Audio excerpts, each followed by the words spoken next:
तो साथियों, हम भी निर्माण निगम में असिस्टेंट में टेक्निकल था और एक बहुत संघर्ष किया है, कई बार जेल भी रहा हूं। साथियों, सारे निगमों का नेतृत्व में करता था। मैं ये परिचय आपको दे देता हूं। तो साथियों, ऐसी हड़तालें हुई है कि मुख्यमंत्री को बात करनी पड़ी, उन समस्याओं को मानना, लेकिन कुछ तकनीकी आधारों को जोड़ना होगा। तो साथियों, अभी हमारे साथी ने जो विचार रखे हैं, बहुत महत्वपूर्ण विचार रखे हैं और आपको 28 फरवरी को आमंत्रित भी किया है। उसमें आपको सम्मान भी करेंगे। हम सब लोग आप सबको एक ऊर्जा बढ़ाने का काम करेंगे, क्योंकि ये लड़ाई जो है अधिकारों की, ये खुद लड़ना पड़ेगा और खुद जीतना पड़ेगा। दूसरे लोग केवल सहयोग कर सकते हैं, साथ दे सकते हैं, क्योंकि हम उस रास्ता के भोगी हैं।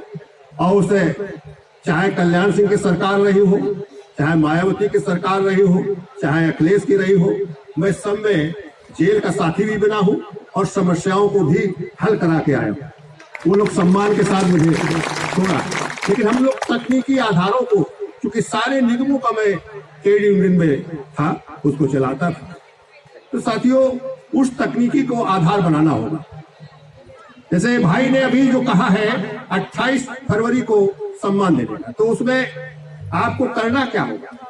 देखिए, पूरी बात होनी चाहिए, क्योंकि आपका मुख्य मकसद तो यह है कि हमारी समस्याओं से निजात, क्योंकि सम्मान अलग चीज है, लेकिन इस समस्याओं का समाधान होगा तभी हमारा सही सम्मान होगा। क्योंकि आपको अधिकार से वंचित किया जा रहा है, आपके अधिकार छीने जा रहे हैं। जो संविधान में दिया है वो नहीं दिया जा रहा है।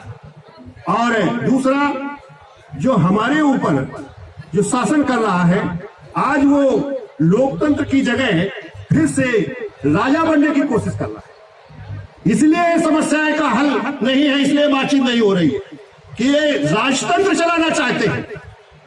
आज ये समस्याओं का कोई बहुत बड़े बड़े आंदोलन हो रहे हैं देश में, लेकिन किसी से बात नहीं हो रही। चाहे ये सरकार हो चाहे वो सरकार हो, किसी से बात नहीं। हाँ, ये माना कि ब्यूरोक्रेट सबसे बड़ा अपराधी है, लेकिन वो कारण तो सरकार है, क्योंकि सरकार उसको बचाती है, सरकार उस काम को रोकती है। यदि रोकती नहीं है तो ब्यूरोक्रेट पर सवाल क्यों नहीं करें? क्योंकि कंट्रोलर तो वही है, सरकार है। ब्यूरोक्रेट को ठीक करने का, ब्यूरोक्रेट जो चोरी कर रहा है, जो सबके हकों को छीन रहा है, एक तरह से अपराधी है वो। इस देश में जो न्यायपालिका है वो भी निर्णय नहीं ले रही। ये तो इन सारी चीजों को हमें समझना होगा। दूसरी बात, अगर शक्ति बनाना है तो आपको चेन सिस्टम से जुड़ना होगा, चेन सिस्टम से जुड़ना होगा। और आप एक साथ, चेन सिस्टम का मतलब है नेटवर्किंग सिस्टम, क्योंकि ये लड़ाई बहुत होती चली आई है। देश में हजारों साल से संघर्ष होते चले आए हैं और कभी कुछ मिल गया, कभी नहीं मिला, ये रहा है। कभी जो है संविधान का उसमें कुछ नहीं होता है, उसे व्यक्तिगत उसकी शक्ति पर होता है, जनशक्ति पर होता है। तो जनशक्ति को उस कानून से जोड़ने का कार्य कि जनशक्ति हम चेन सिस्टम से बनाए। यहाँ लोकतंत्र जो इस देश की सरकारें बनाता है, केवल सरकार तक सीमित रहता है, उसे हमें समाज में लाना है। अगर लोकतंत्र को हम समाज में ले आए तो इस देश में कोई भी समस्या, किसी की भी समस्या हल होगी, उसको कोई रोक नहीं सकता है, समस्या हल होगी। लेकिन हम सभी लोग आज तक लोकतंत्र के मतलब को नहीं समझा। लोकतंत्र के माध्यम से सरकार बना लेना, फिर राजा की तरह काम करना है। राजा की तरह हम प्रजा के रूप में है, जबकि हम प्रजा नहीं है। इस देश में हम हिस्सेदार हैं, या देश जितना उनका है उतना मेरा भी है। आपका वोट का मूल्य बराबर है। आप इसको समझिए, यह देश हम सब का है, किसी एक का नहीं है। लेकिन कारण यह है कि हम उस बात को समझते नहीं है। आज तक लोकतंत्र के माने नहीं समझ पाए हैं। लोकतंत्र बाखूबी जानते हैं, केवल लोकतंत्र की बात करते हैं। लोकतंत्र के माने जिस दिन समझ जाओगे, उस दिन इस देश में आप ही नहीं, इस देश में किसी के ऊपर भी कोई समस्या होगा, उसका निदान होगा। और यही सरकारें करेंगी। जो सरकार जाएगी वो करेगी, कितनी भी बड़ी अपराधियों की सरकार बने तब भी वो उसको समाधान करना होगा, अन्यथा वो सरकार में नहीं रह सकता है, इस देश का हिस्सा नहीं बन सकता है।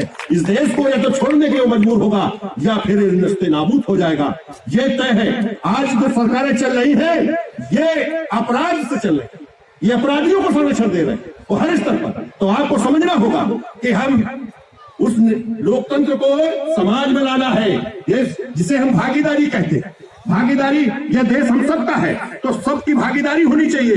जो कानून व्यवस्था है, जो संविधान है, जो जिसके काम के आधार पर जो जिसके ड्यूज बनते हैं उसको मिलने चाहिए। हर तरह हम हिस्सेदार हैं, हम ज्यादा नहीं मांग रहे हैं, लेकिन हम वो तो चाहिए जो कानून कह रहा है, जो देश का संविधान कह रहा है, जो हमारी क्षमता है, कार्य क्षमता है, उसके आधार पर जो हम वर्क कर रहे हैं तो उसका हमें प्रोत्साहन मिलना चाहिए। उसके वेतन भत्ता सुविधाएं हमको दी जानी चाहिए, लेकिन ये नहीं दी जा रही।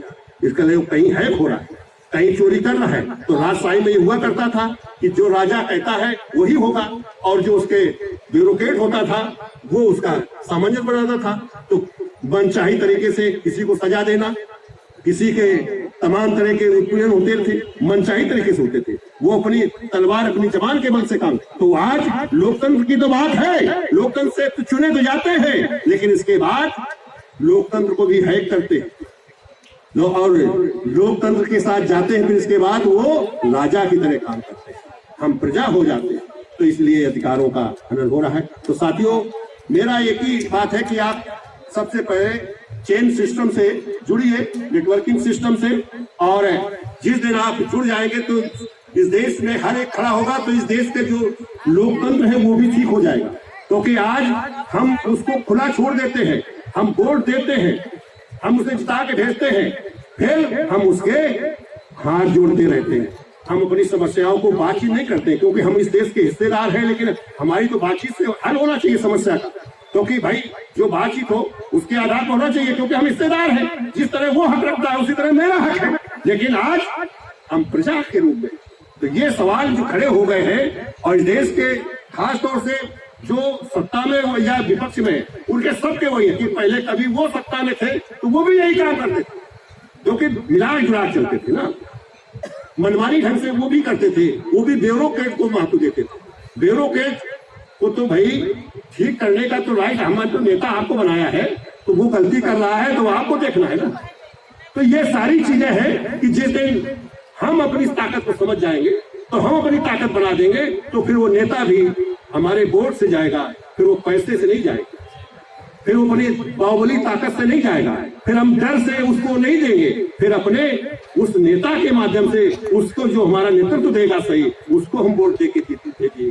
तो ये जब होगा तो फिर वो जात व्यवस्था फिर अलग हो जाएगी, तो वो घर के अंदर रहेगी। फिर बाहर जब हम जाते हैं तो बिना जात के, बिना धर्म के फिर एक साथ होंगे, हम सभी एक साथ होंगे, तो फिर सही निर्णय भी होगा। ये नहीं कि नहीं ये मेरी बिरादरी का है, ये मेरे धर्म का है, ये अपराधी भी है तो फिर हम उसी के साथ चले जा रहे हैं। यही तो कारण चला है।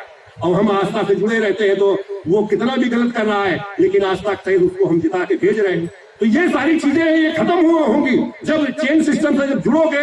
पूरे देश की आपकी समस्या है, दूसरे अभी बाहर बैठे हैं जो 69,000 कर्मचारी, तो उनकी भी समस्या है।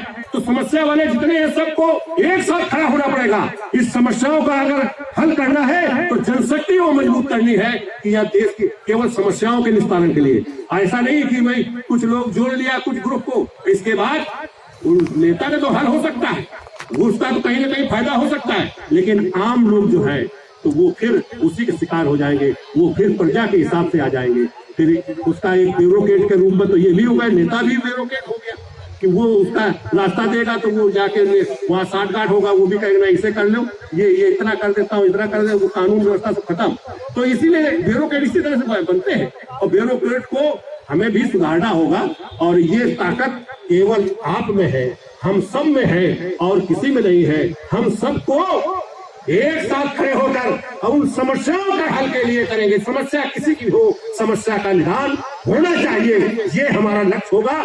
इसी लक्ष्य से हम अगर बढ़ेंगे तो फिर अपनी समस्याओं का निस्तारण करा लेंगे और ये करेंगे और इनको मजबूर होना पड़ेगा कि कोई समस्या रोक नहीं सकता। मैं अपनी बात को यही रोकूंगा कि उठो, बढ़ो, संगठित हो, संघर्ष करो, ले लो बड़े अधिकार। या देश हमारा, ये देश हमारा है। धन्यवाद साथियों, जय भीम।